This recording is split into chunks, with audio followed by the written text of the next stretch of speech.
Welcome everyone to Monday Match Analysis. I'm Gill Gross, and it is time for the ATP Preseason Top 10 prediction heading into 2021. I'm always slightly terrified to do this because it's hard, because it feels like I'm trying to pick the winning lottery numbers. But in 11 months' time, we will revisit this and see just how horribly wrong I was. And I actually did pretty well last year, so hopefully that can continue.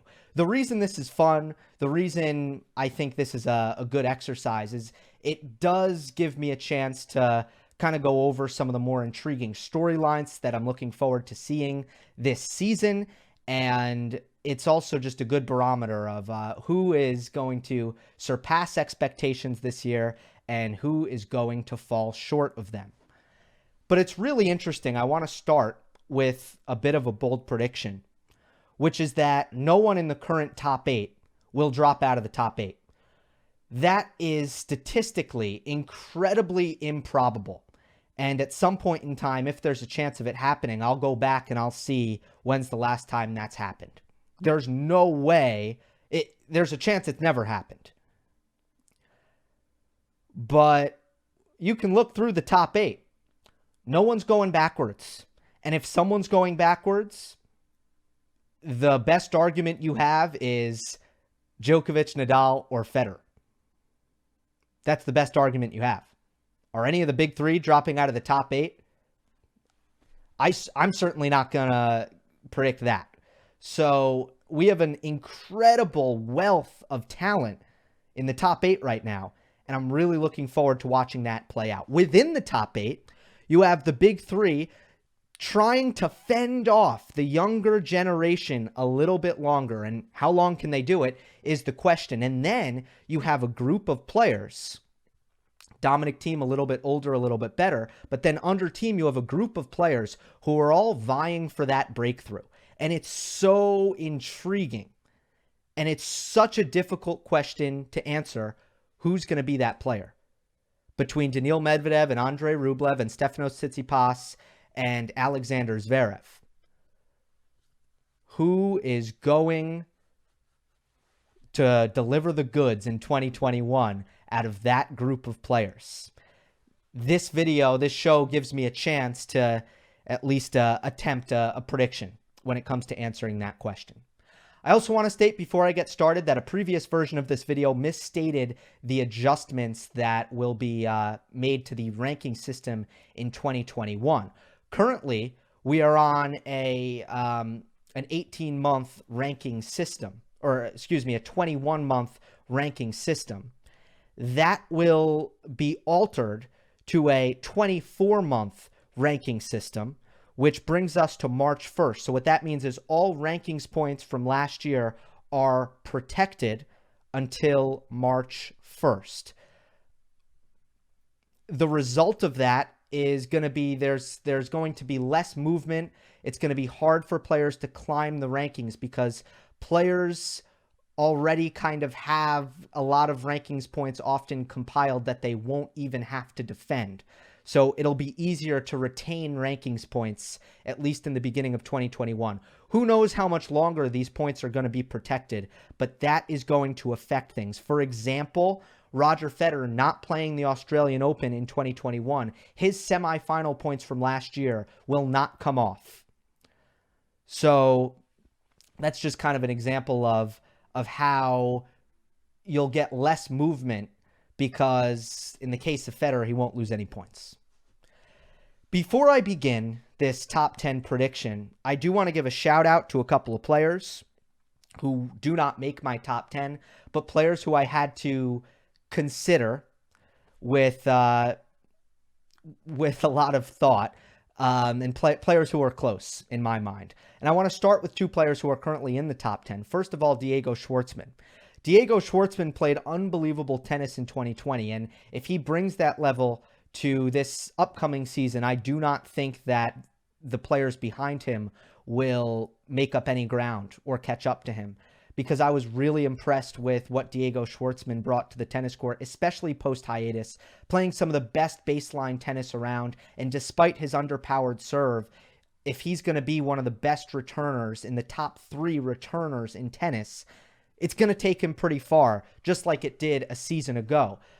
But if you look at the entire sample size of his career, my concern is that some of the tennis we saw in 2020 will be an outlier. That's why I bumped Diego Schwartzman out of the top 10. In the case of Matteo Berrettini, I think that there are players behind him who are a little bit more talented than him at this stage. So I also bumped Matteo Berrettini out of the top 10.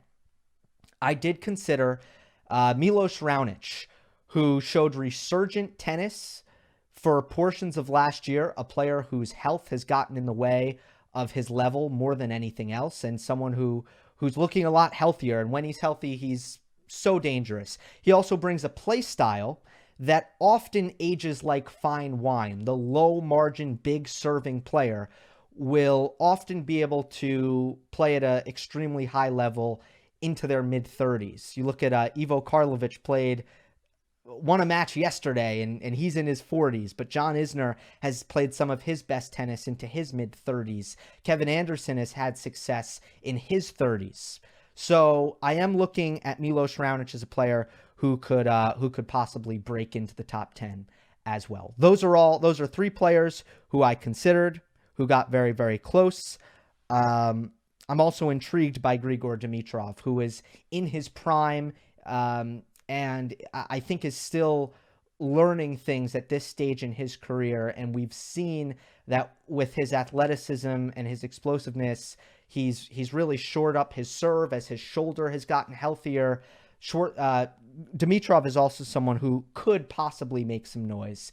I thought that last year, COVID-19, he's one of the players who was really hampered by the virus. When he contracted it, it took him a long time to recover, and that had an effect on his results, no doubt. Let us begin the top 10 at this time, beginning with the number 10 spot, of course. And that will go to a promising young phenom Italian, Jannik Sinner, currently 19 years of age, sitting at 36 in the rankings. I have him making that 24 spot jump into the top 10. His talent is generational.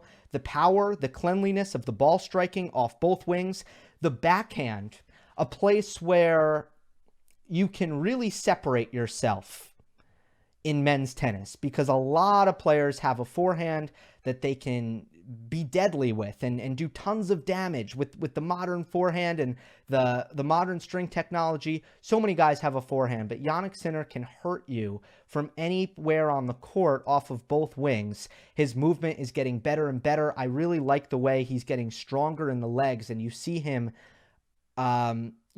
playing better out of the corners on the run.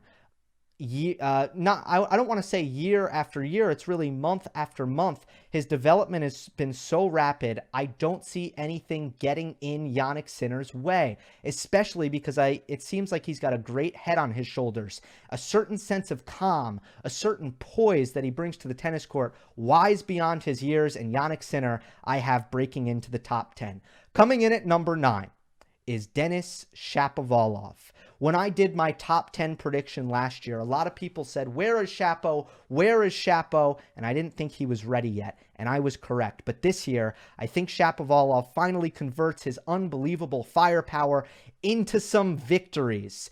Not that I think Denis is ready to be a consistent player on tour. To me, he's clearly not. He needs to work on his temperament. He needs to rein in the double faults, and his shot selection needs to be more consistent. However, I think with his firepower and with his vastly improved footwork and movement, which is going to improve his baseline consistency, I do believe that Denis Shapovalov is ready to make some explosive runs at certain points in the calendar in 2021.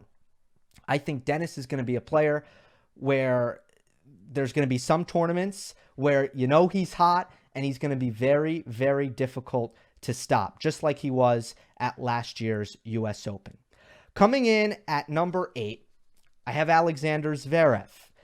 For 2 straight seasons now, Zverev has finished at number 7. And for the most part, I just feel like Zverev is treading water, running in place. Not that he isn't showing flashes. And it is true that his results in majors have been better. He made the Australian Open semifinal. He made the US Open final, although I wasn't overly impressed with his actual level of play in that US Open. Despite, I know that's crazy. He was one set away from lifting the trophy, but the level was not consistent, sometimes pretty low when his nerves got the best of him. But my issue with Zverev remains his trajectory, his rate of improvement. I know what he can do. When he finds the right balance of defense and offense, when he's hitting out on his forehand like he did in the latter half of 2020 to great effect so well when David Ferrer joined his team, Zverev is so difficult to beat. But the same issues have persisted throughout the years: stagnation of his weaknesses, such as his second serve, and inconsistent focus. David Ferrer will not coach him in 2021. I was hoping that relationship should last. And while there's no indication that Zverev did anything wrong that got in the way of that relationship, it is still yet another coaching relationship that did not last a very long time with Alexander Zverev, joining the ranks of Ivan Lendl and Juan Carlos Ferrero.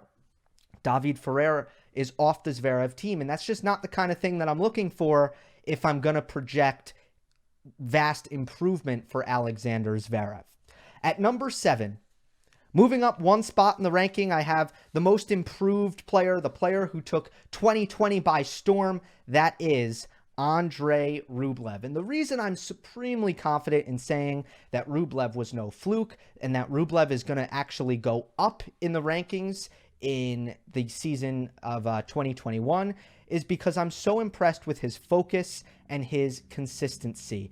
This man takes the court with a level of competitiveness that is extremely admirable, that I compare to Rafael Nadal. He cares about every single point.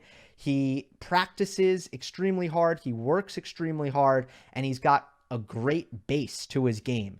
His forehand off the ground, his backhand, they are both deadly weapons. They are both examples of high margin aggression at the highest order. So I am very confident in Andrey Rublev. With that being said, I do think that there will be some frustrating losses for Rublev in 2021. He needs more repetition. He needs more match experience against the elite of the elite. Because what we saw is that Rublev doesn't yet have an all-around game that he's able to deploy. His game is not well-rounded enough to beat the very best. I'm talking about the 0.1% of men's tennis on a consistent basis. So I believe that this is a learning year for Andrey Rublev. He's arrived. He's going to be in the top 10. He's going to be in the mix. But I'm anticipating some tough losses for Rublev as he starts to figure out just how to beat the very best. Coming in at number 6 is Roger Federer. Look, Federer is going to probably not play a lot of tournaments, so he is someone who benefits tremendously from the protected rankings points. Tournaments like Miami, tournaments like the Australian Open, these are tournaments where Roger Federer has tons of points that he'll be able to retain. It's all about health for Roger. How well is he going to move? That's pretty much it. And how many tournaments is he able to play? But one of the keys for Federer is the clay court season. Will those rankings points be protected? And will Roger Federer play the clay court season? Math is probably not going to be on his side.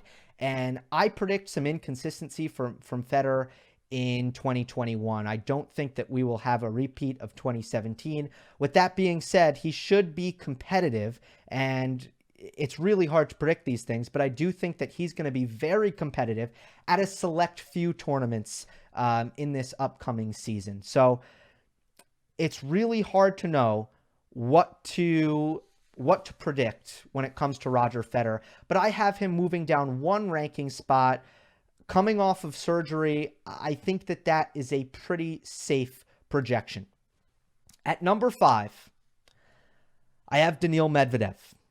The key for Medvedev in this upcoming season is, can he improve his surface versatility? Because you can look at all of the big tournaments on the ATP Tour.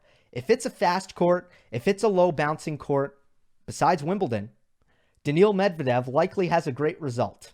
In fact, if you take all of the tournaments that occur after Wimbledon, which are all hard court events, many of them indoors, Daniil Medvedev either has won those tournaments or has made the final of those tournaments. Because remember, he made the run of 6 straight finals in 2019. And then in 2020, at the tail end of the year, he won Paris and then he won the ATP finals.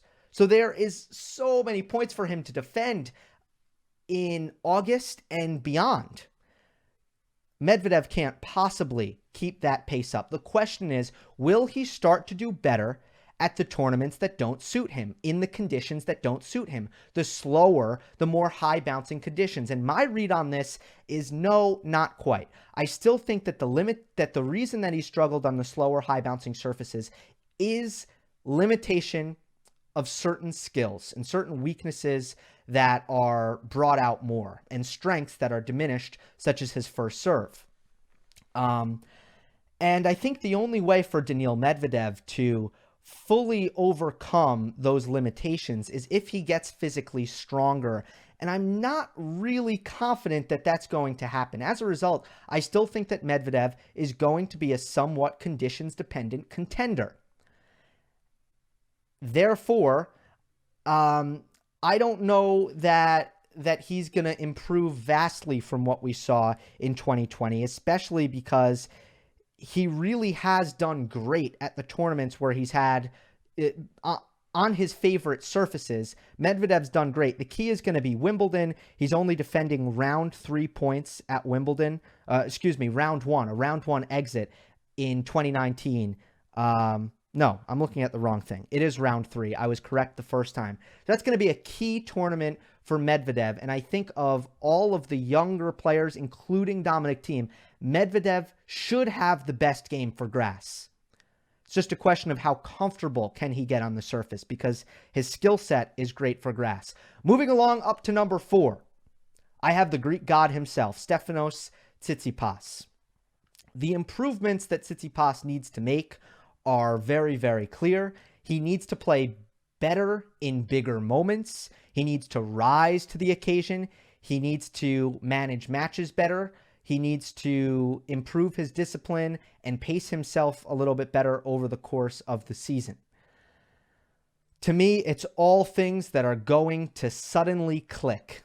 And I don't know if we saw it click at Roland Garros last year when he made the semifinal run and then put together a pretty admirable performance against Novak Djokovic. But at some point or another, I expect that Tsitsipas will finally start to make the best of his skills on the court, which is a world-class forehand, unbelievable court coverage, which, he's not the most skilled defensively, but his court coverage kind of makes up for it. A great transition game, finishes at the net, and there's untapped potential in that serve that I think at some point he's going to unlock. I just don't think he has ever served as well as he could. And at some point, I think the mental game is just going to click. He's going to start to feel more comfortable in his own skin on the court, and he's going to be match tougher. And he's going to start serving better. Those are the 2 improvements I'm looking for. He's already gotten so strong, which has really remedied the weakness that used to be his backhand. So obviously, there's room for improvement on the return as well. That I'm not holding my breath. I think that's still a long way out. But ultimately, I think Tsitsipas is going to do much better at the majors next season. If you look at what he's done at the majors, round 1 exit at Wimbledon in 19, round 3 at the US Open this year. Remember, that was a heartbreaker to Borna Coric. And round 3 at the Australian Open as well. A tough draw against Milos Raonic, a big server who gives him trouble. There's no way that Tsitsipas is not going to improve upon that. He is just too good. So I have Stefanos as really kind of my breakout guy. And I think Medvedev has a better head on his shoulders right now, and he's more ready to get the best out of what he has. But I think Tsitsipas has a little bit more. I think he's got more firepower. I think at his best, he is tougher to deal with, especially for the Novak Djokovic, Dominic Thiem, Rafael Nadals of the world. What order are those three players going to be in my top three? Rafael Nadal comes in at number 3, and at age 34, he still isn't showing many signs of slowing down, especially on clay, where he won another Roland Garros in dominant fashion, straight sets in the final over Novak Djokovic. Encouraging signs, which means I'm not really going to project any kind of decline for Rafael Nadal in 2021. However, the number of players who can compete with him on hard court, the list of those players is growing longer and longer and longer. And when you look at the hard court heavy schedule that the ATP season is, I do think that you might see a dip in production from Nadal when it comes to his hard court tournaments outside of majors. For that reason, I have him at number 3. And I think, there are 3 players who are clearly the main 3 contenders. That's why I have Nadal at number 3. But at the end of the day, it's all about the 4 majors. And if Nadal can perform at the majors, he's going to be happy with his season. I don't really see any reason why he can't have another successful season, hold serve, defend his home court at the French. That would give him 14, which it's wild because that's how many majors Pete Sampras had. So that's crazy. But I also think that Wimbledon is a big key for him because he's played very well, shown some good signs at Wimbledon the last 2 years. And that's a tournament where, once again, you think that there aren't that many contenders in front of him. Maybe you favor Novak Djokovic, but when it comes to Dominic Thiem, that's his weakest surface. Roger Federer, what will his health be like? Wimbledon's a big chance for Nadal. That's going to be a key. At number 2, I have Dominic Thiem.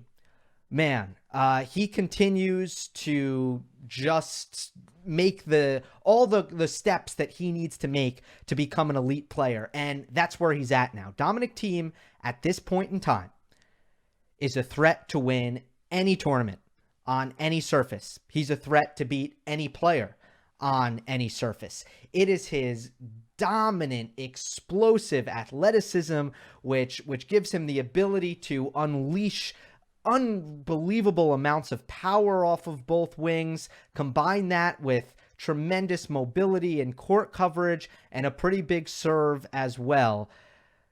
Thiem is a total problem when he is on his A+ game. A total problem. In fact, and this was my take in 2020, it'll continue into 2021. I believe that when Dominic Thiem is at his very best, his A+ game, which isn't always easy to access, but when he's there, he is the best player in the world.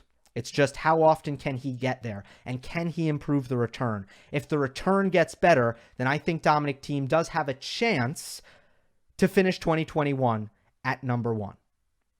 But my money is on Novak Djokovic. He's got a 3,000-point cushion in front of Dominic Thiem, and I do think that he fends off the Austrian and finishes yet another year at number 1. The big question for Novak Djokovic is, are we going to see the level that we saw from him pre-2020 tour hiatus, when he was undefeated, when he looked nearly unbeatable?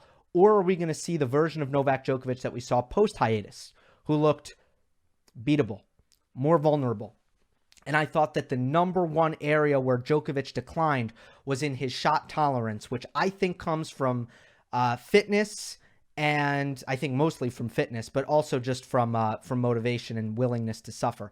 But when it comes to fitness, I did see kind of a dip in Novak Djokovic, and he needs to be at the peak of his fitness because of his play style, because he doesn't really have the ability to shorten points in an effective way. We saw him try with the drop shots, but it's not really going to be good enough. He needs to be willing to play long rallies, which means he needs to show a little bit better willingness to stay in long rallies than he did at the end of the year if he's going to be a dominant player.